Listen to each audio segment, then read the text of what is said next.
କ'ଣ ଆପଣ ଜାଣିଛନ୍ତି କି ଆଖୁ ରସ ପିଇବା ଦ୍ୱାରା ଆମର କେଉଁ କେଉଁ ସବୁ ଉପକାର ହୋଇଥାଏ? ତେବେ ଚାଲନ୍ତୁ ଆଜିର ଏହି ଭିଡ଼ିଓରେ ଆମେ ଆଖୁ ରସ ପିଇଲେ ଆମର କେଉଁ କେଉଁ ଉପକାର ହୋଇଥାଏ ତାହା ସମ୍ବନ୍ଧରେ ଜାଣିବା। ଆପଣଙ୍କ ପାଇଁ ଆଜିର ପ୍ରଥମ ପ୍ରଶ୍ନ, ମୁମ୍ବାଇ ସହରର ପୁରୁଣା ନାମ କ'ଣ ଥିଲା? ଆପଣଙ୍କର ଅପସନ୍ ଗୁଡ଼ିକ ହେଲା ଅପସନ୍ ଏ ବମ୍ବେ, ବି ଅହମ୍ମଦାବାଦ, ସି ମାଡ୍ରାସ, ଡି ମୁମ୍ବାଇ।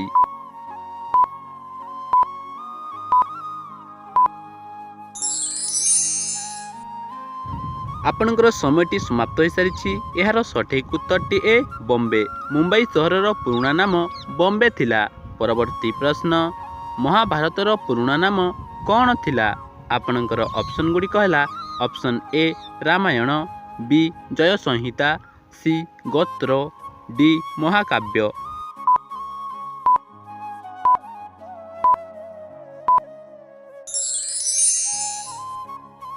ପୁଣି ଥରେ ସମୟଟି ସମାପ୍ତ ହୋଇସାରିଛି। ଏହାର ସଠିକ୍ ଉତ୍ତରଟି ବି ଜୟ ସଂହିତା।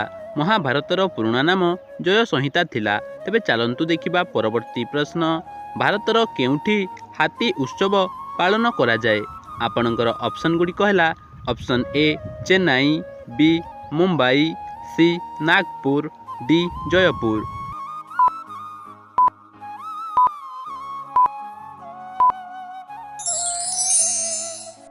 ତେବେ ଆପଣଙ୍କର 5 ସେକେଣ୍ଡର ସମୟଟି ସମାପ୍ତ ହୋଇସାରିଛି। ଏହାର ସଠିକ୍ ଉତ୍ତରଟି ଡି ଜୟପୁର। ଭାରତର ହାତୀ ଉତ୍ସବ ଜୟପୁର ଠାରେ ପାଳନ କରାଯାଏ। ତେବେ ଚାଲନ୍ତୁ ଦେଖିବା ପରବର୍ତ୍ତୀ ପ୍ରଶ୍ନ, କେଉଁ ଜୀବ ଖାଇବା ସମୟରେ ଲୁହ ବାହାର କରିଥାଏ?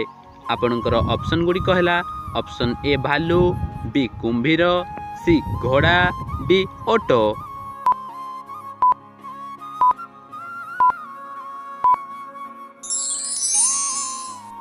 ପୁଣି ଥରେ ଆପଣଙ୍କର ସମୟଟି ସମାପ୍ତ ହୋଇସାରିଛି। ଏହାର ସଠିକ୍ ଉତ୍ତରଟି ବି କୁମ୍ଭୀର। କୁମ୍ଭୀର ଜୀବ ଖାଇବା ସମୟରେ ଲୁହ ବାହାର କରିଥାଏ। ତେବେ ଚାଲନ୍ତୁ ଦେଖିବା ପରବର୍ତ୍ତୀ ପ୍ରଶ୍ନ, କେଉଁ ଫଳରେ ସବୁଠାରୁ ଅଧିକ କ୍ୟାଲସିୟମ୍ ଦେଖିବାକୁ ମିଳିଥାଏ? ଆପଣଙ୍କର ଅପସନ୍ ଗୁଡ଼ିକ ହେଲା ଅପସନ୍ ଏ ଗାଜର, ବି ଆଳୁ, ସି ମୂଳା, ଡି କୋବି।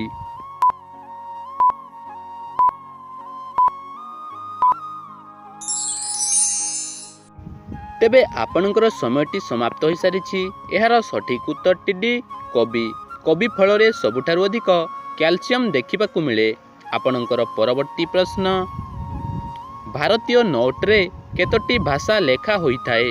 ଆପଣଙ୍କର ଅପସନ୍ ଗୁଡ଼ିକ ହେଲା ଅପସନ୍ ଏ 17ଟି, ବି 12ଟି, ସି 22ଟି, ଡି 20ଟି।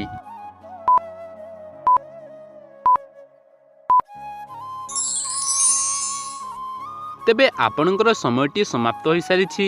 ଏହାର ସଠିକ୍ ଉତ୍ତରଟି ଏ 17ଟି। ଭାରତୀୟ ନୋଟ୍ରେ ମୋଟ 17ଟି ଭାଷା ଲେଖା ହୋଇଥାଏ। ତେବେ ଚାଲନ୍ତୁ ଦେଖିନେବା ପରବର୍ତ୍ତୀ ପ୍ରଶ୍ନ, କେଉଁ ପଶୁ ପୃଥିବୀର ସବୁଠାରୁ ଦୟାଳୁ ପଶୁ ଅଟେ? ଆପଣଙ୍କର ଅପସନ୍ ଗୁଡ଼ିକ ହେଲା ଅପସନ୍ ଏ ଓଟ, ବି ଜିରାଫ, ସି ହାତୀ, ଡି କୁମ୍ଭୀର।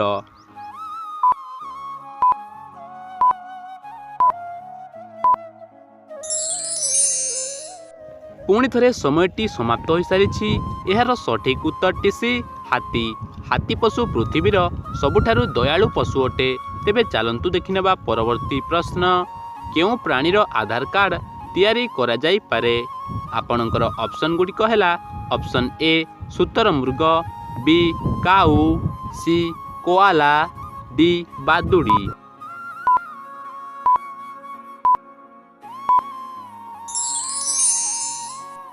ତେବେ ପୁଣି ଥରେ ଆପଣଙ୍କର ସମୟଟି ସମାପ୍ତ ହୋଇସାରିଛି। ଏହାର ସଠିକ୍ ଉତ୍ତରଟି ସି କୋଆଲା। କୋଆଲା ପ୍ରାଣୀର ଆଧାର କାର୍ଡ଼ ତିଆରି କରାଯାଇପାରେ। ତେବେ ଚାଲନ୍ତୁ ଦେଖିନେବା ପରବର୍ତ୍ତୀ ପ୍ରଶ୍ନ, ଆଖୁ ରସ ପିଇଲେ କେଉଁ ମାରାତ୍ମକ ରୋଗ ଶୀଘ୍ର ଭଲ ହୋଇଯାଏ? ଆପଣଙ୍କର ଅପସନ୍ ଗୁଡ଼ିକ ହେଲା ଅପସନ୍ ଏ ରକ୍ତଚାପ, ବି ଅର୍ଶ, ସି ପେଟ କାଟିବା, ଡି ମଧୁମେହ।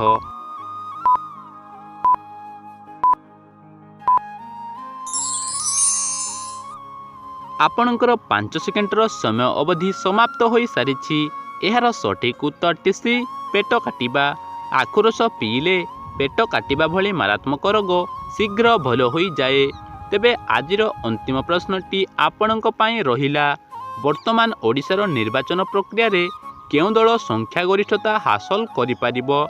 ଆପଣଙ୍କର ଅପସନ୍ ଗୁଡ଼ିକ ହେଲା ଅପସନ୍ ଏ ବିଜେଡ଼ି, ବି BJP, C CPI, D Akali ଦଳ।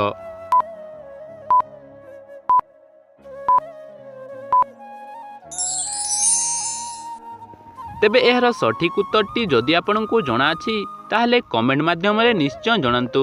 ଯଦି ଭିଡ଼ିଓଟି ଭଲ ଲାଗୁଛି ତାହେଲେ ଭିଡ଼ିଓଟିକୁ ଗୋଟିଏ ଲାଇକ୍ କରି ଚ୍ୟାନେଲକୁ ସବସ୍କ୍ରାଇବ୍ କରନ୍ତୁ, ବେଲ୍ ବାଲା ଆଇକନ୍କୁ ପ୍ରେସ୍ କରନ୍ତୁ, ସାଙ୍ଗମାନଙ୍କ ସହ ସେୟାର ବି କରନ୍ତୁ।